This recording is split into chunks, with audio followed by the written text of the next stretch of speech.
வணக்கம். நான் உங்கள் சங்கை சிலம்பு. இந்தியாவில் மட்டுமல்ல, உலகம் முழுவதும் கண்ணீருக்கு மிகவும் மிகப்பெரிய வலிமை என்று நினைக்கிறார்கள். வலிமை என்பதை விட மிகப்பெரிய நம்பிக்கையான ஒன்றாக நினைக்கிறார்கள்.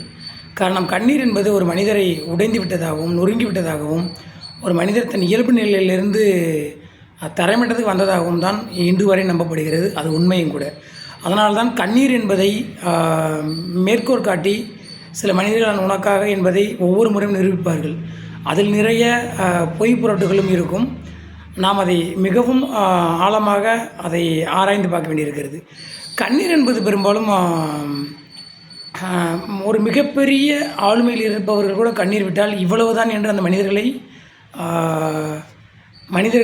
ஆராய்ந்து விடுகிறார்கள். எனவே தான் பெரும்பாலான மனிதர்களுக்கு கண்ணீர் என்பது வராமலெல்லாம் இல்லை. ஆனால் அதை எல்லோர் முன்னிலையிலும் வெளிப்படுத்துவதில்லை. காரணம், கண்ணீர் வந்துவிட்டாலே இவர் இவ்வளவுதான், இவர் உடைந்து விட்டார், இவர் நொறுங்கி விட்டார் என்பது மனிதர்கள் ஆராய்ச்சி மூலமாகவும் தனிமனிதர்கள் அப்படி தான் நினைக்கிறார்கள். எனவே தான் கண்ணீர் என்பதை பெரும்பாலும் பேராசிரியர்கள், கற்றறிந்த மனிதர்கள், இராணுவ அதிகாரிகள், உலகத்தை புரிந்து கொண்ட பெரும்பாலான மனிதர்கள் கண்ணீரை ரொம்ப எளிதாகலாம் வெளிவிடுவதே இல்லை.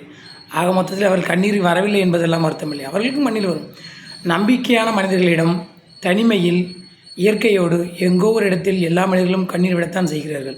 ஆனால் கண்ணீர் என்பதை ஒரு மனிதரை ஏமாற்றுவதற்கும் பயன்படுத்துகிறார்கள்.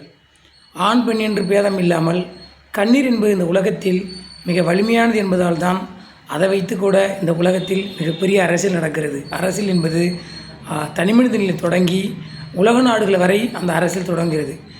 கண்ணீர் வரும் இடங்களை நீங்கள் ஆராய்ந்து பார்த்தால் உங்களுக்கு உண்மையிலேயே புரியும், இது உண்மையான கண்ணீரா, இது அரசியல் கண்ணீரா, நாடக கண்ணீரா என்று. ஸோ கண்ணீரை பற்றி யாராவது கண்ணீர் விட்டுவிட்டால் உடனே நீங்கள் அதை நம்பிவிடாதீர்கள்.